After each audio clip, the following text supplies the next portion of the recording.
Hello! I just thought I'd pop on and do a short explainer video around a facilitation technique that I think is massively underused. It's been around for ages. It's called De Bono's 6 Thinking Hats.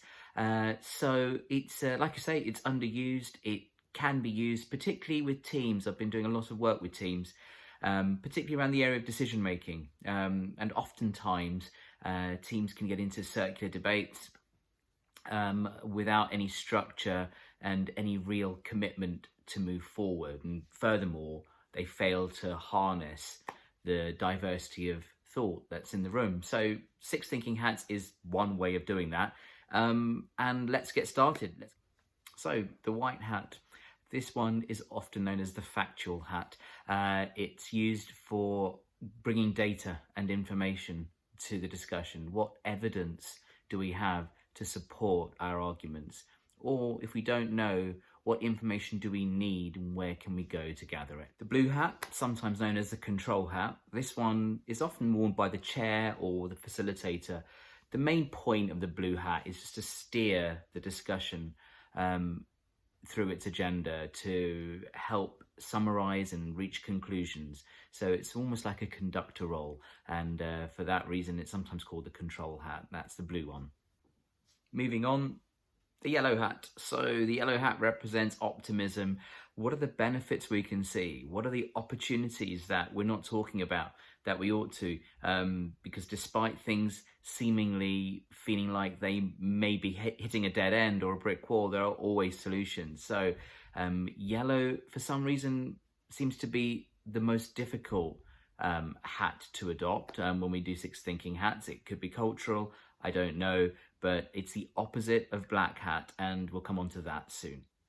The green hat is the one that's responsible for creativity. How can we find new ideas? What would happen if? It's the what if, the big picture thinking that can happen in a room. And by getting everyone to take on that frame, we can start to think, what if we can take away some of the rules? What if we can think outside of the box? So use the green hat to spark creativity. Black hat. Now this one is used to look at what could go wrong.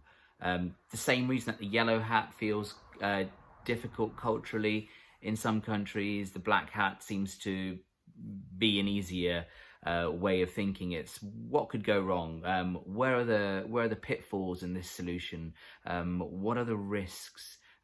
What are we not noticing about regulation or other areas outside of our immediate problem? So use a black hat at that point, but also remember that you want to use a black hat with reasons to justify.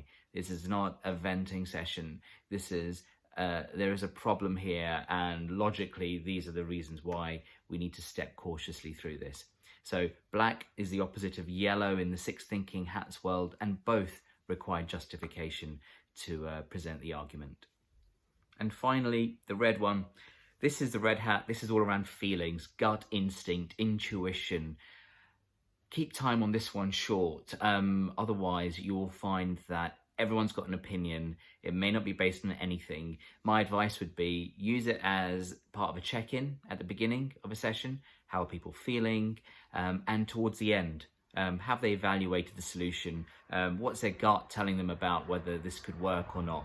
So red is the only one where you don't have to justify why it is that you have a particular opinion. It's just a feeling. That's the 6 Thinking Hats. So I hope that was useful. Give it a try. You have nothing to lose. Maybe you can construct your next team meeting around the 6 Thinking Hats. But there is one trap, and that's this. And I've seen it before, where people introduce the 6 Thinking Hats and they tell their team, okay, we're going to use this new technique that we've discovered. And people end up wearing whichever hat that they want to wear. And that's not the point of this exercise. Everyone must wear, figuratively speaking, the same hat at the same time. So you're all bringing information to the problem. You're all bringing creative thinking to the problem or opportunity. You see, that's the point of the 6 Thinking Hats. It's a structured way of guiding a conversation. Anyway, I hope that's helpful. If you need any help with it or any more tips, feel free to drop me a line, and good luck.